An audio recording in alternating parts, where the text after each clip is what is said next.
Welcome to Yang Can Cook. Maybe I should say hola or ciao, or simply say 歡迎, which is how we say it, welcome in Chinese. We say 歡迎 means welcome. Today, we're going to see how Chinese cooking can join hands with some of the most popular international dishes. The first thing I want to show you is very, very simple. It's very easy, and yet it's one of my favorite. It's called frittata with barbecue pork. I use the Chinese barbecue pork, or Cantonese barbecue pork, or homemade your Martin Yan pork, whatever you call it. Or you can barbecue, you can roast it, you can broil it, you can do anything you want. Here, you need 4 eggs. I have 4 eggs here, and I am going to first beat up the egg. Since I have so much time, I am going to do it myself. See, you can actually, when you do it like this, you can actually do 2 eggs simultaneously. You see? Every time I do things, I have to. This is the Chinese egg beater. Cordless.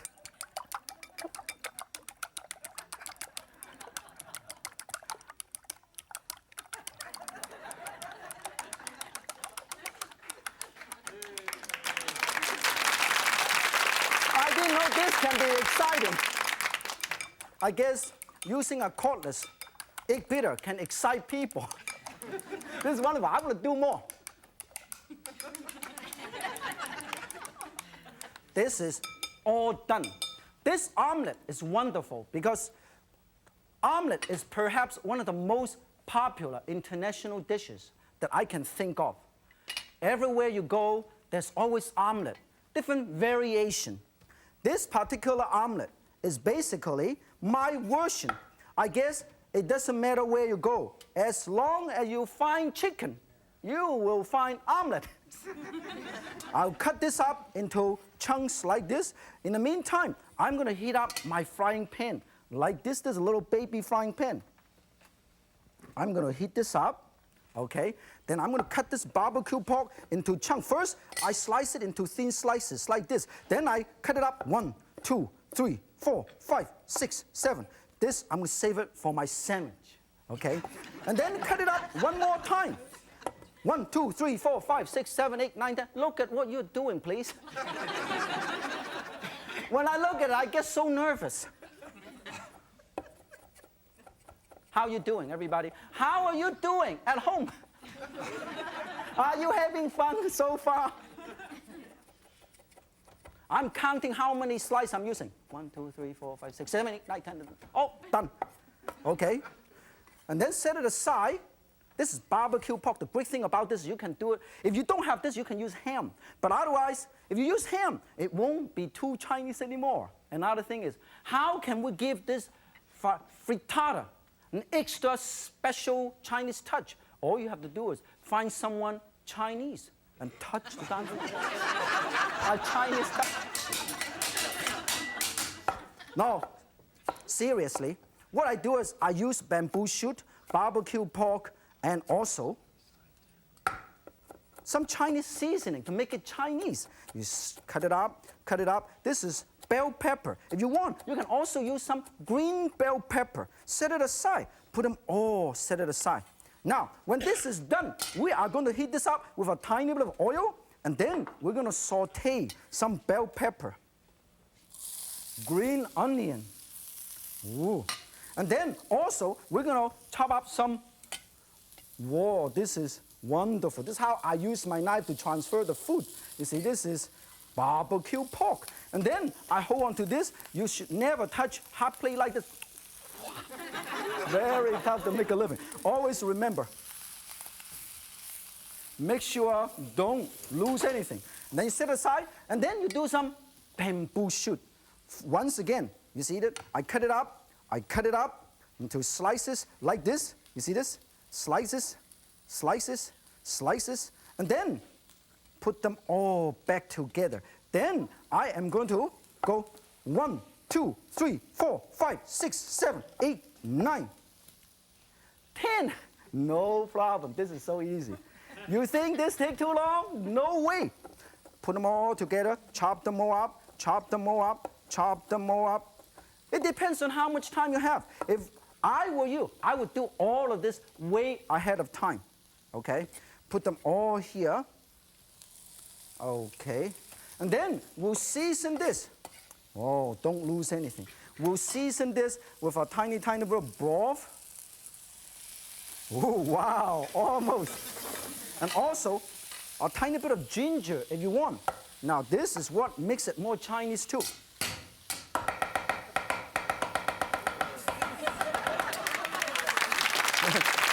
And then some salt and pepper. Okay, then I will remove these. And then toss these and put the egg right here. Look at this. While you're doing this, basically what you're doing is make sure you cook this over medium heat and kind of cook it a little bit. And then when it's almost done, you move them around. Make sure the egg get to the bottom, okay? Get to the bottom. And not only that, you should not burn your pot holder. If you burn your pot holder, you have to buy new ones. Fortunately, I have 14 of them. Okay, after this, you take it to the oven and broil it. You cook it like the way it is, otherwise you can't call it frittata anymore. Now, let's put it over there. Hot, hot. And since the time flies so fast, we already have this one basically done. Now, I want to quickly garnish this a little bit. Now, when I say frittata, you got to pronounce it right. When I say frittata, it's frittata, not fruit tartar. If you use fruit tartar, you have to use fruit to make fruit tartar. Sprinkle a tiny bit over here, and can you see?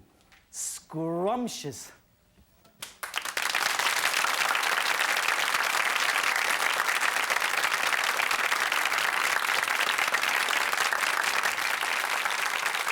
The frittata tastes so good. I ate the whole thing by myself.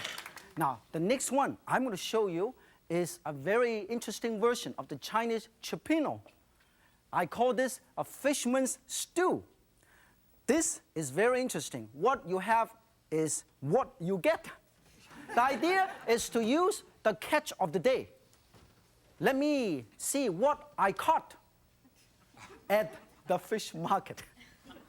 I have crab, one whole crab. I have 6 to 8 clam. You can use any clam. And I have some live swimming squid. And also prawn. This has been here for 34 seconds, so it's wonderful. Very fresh. Smell like ocean breeze. Now, first, I'm going to heat up my pan. You can use a wok to do it, or you can use a frying pan, or you can use a pot to do it. All I have to do first, I want to cut up some onion. Let's put this aside. Onion. Cut up some onion.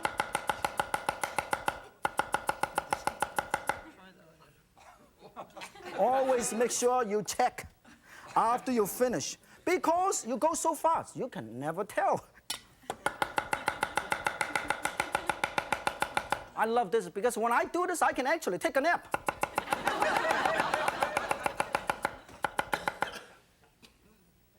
I am okay. If you are okay, are you okay? And then bell pepper. Bell pepper. Because we're going to use one whole bell pepper. Set it aside, put it here.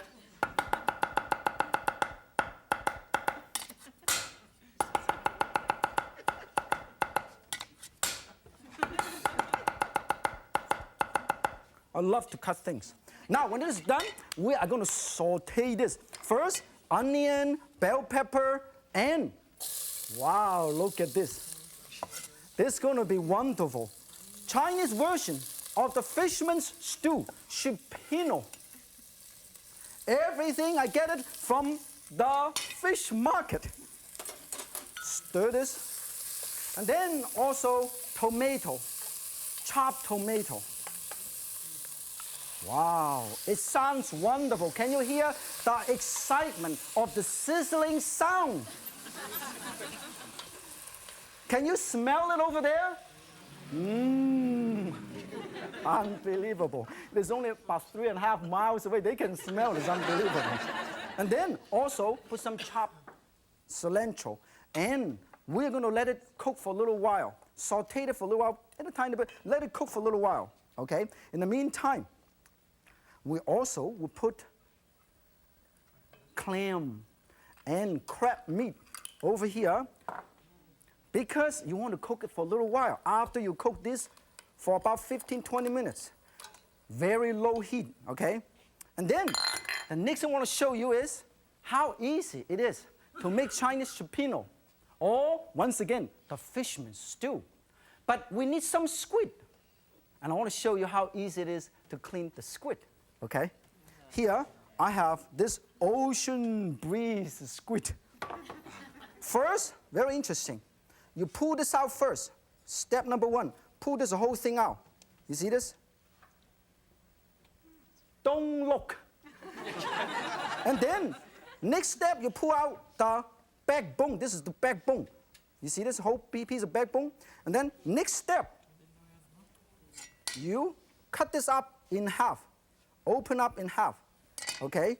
And then, you are able to clean up over here, the backbone. And not only that, you're able to squeeze. If you don't like the black thing like this, all you have to do is move it around, and you can actually peel the whole thing out like this. Can you see? Can everybody see? Yeah. Good. It's amazing.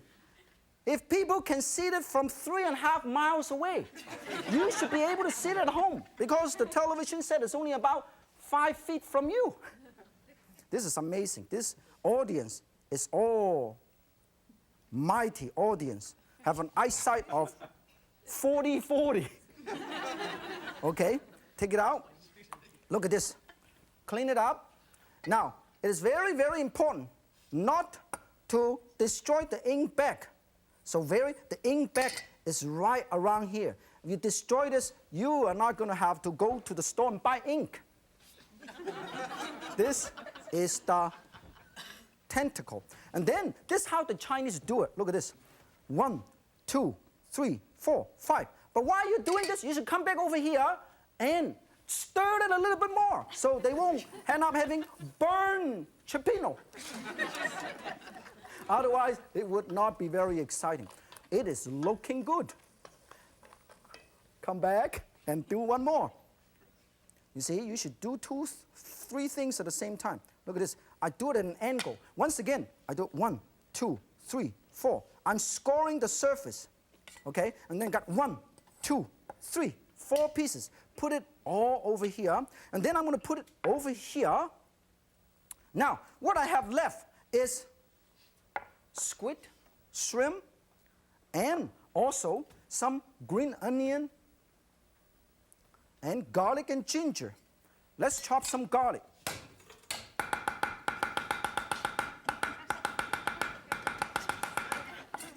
I don't know why I'm in the mood of taking a nap today.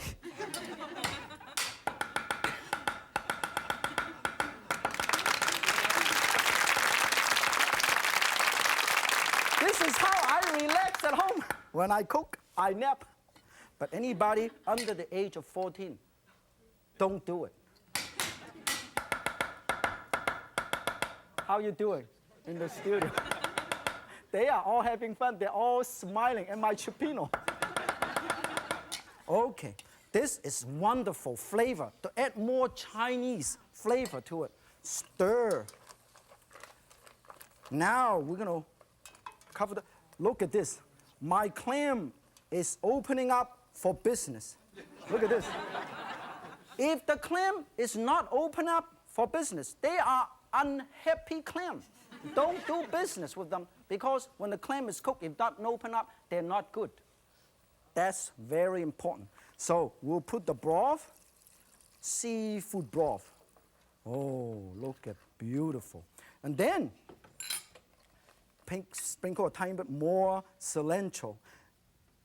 As I always tell people, I love hot and spicy food. So I am going to add this marvelous hot chili oil. This is enough for a mild lip. This is enough very hot lip. This won't have any lips left. You see, my hair is sticking out. It's hot stuff. And then to make it even more exciting, we add a tiny bit of soy sauce and also Chinese fermented brown bean sauce. 面豉醬. Wow, this is wonderful. Makes it very unique. It goes well. When you steam fish, you can also use this too. We'll cover this up and cook it for another maybe 15 to 20 minutes, simmer, okay? And then when it's all ready, you put the squid and the shrimp in, okay? Please come out. Oh, please come out. I got you. And then when you are ready, you mix them all up. And for those who love a little touch of alcoholic flavor, put some Shaoxing wine. For beginner, use 1 tablespoon. Experienced people use 2 tablespoons. For me, I use the whole thing. I am having so much fun. I cannot believe it myself. I enjoy cooking this Cioppino, the Fisherman. Tiny bit of soy sauce. And then we are going to serve these. It is going to be very, very substantial. It's wonderful. Everybody can do it. Now, I have a ladle here. When it's done, you're going to ladle it out. Look at how gorgeous this is. Beautiful.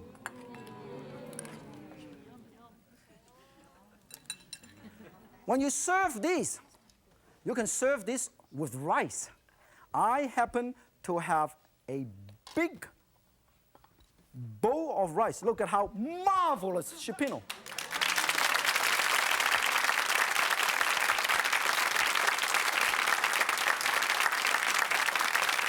This is Cioppino. It's so good. I am going to save it for myself. Nobody's going to touch this. Nobody. I said nobody. Dumplings are international phenomenon. Every country has some variation on the dumpling theme. Let's take a look at a few of them. Here, let me first introduce the Chinese dumpling. Here is a Tsingtao dumpling. Inside there's a lot of goodie.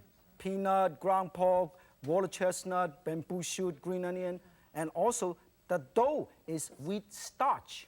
This is everybody's favorite, the pot sticker. Look at this, pot sticker, see? It's something stick to the pot all the time. It's called pot sticker. And this is the shark's fin dumpling. See that? This is wonderful. And you serve any of these with soy sauce or hot mustard or chili oil. Forget.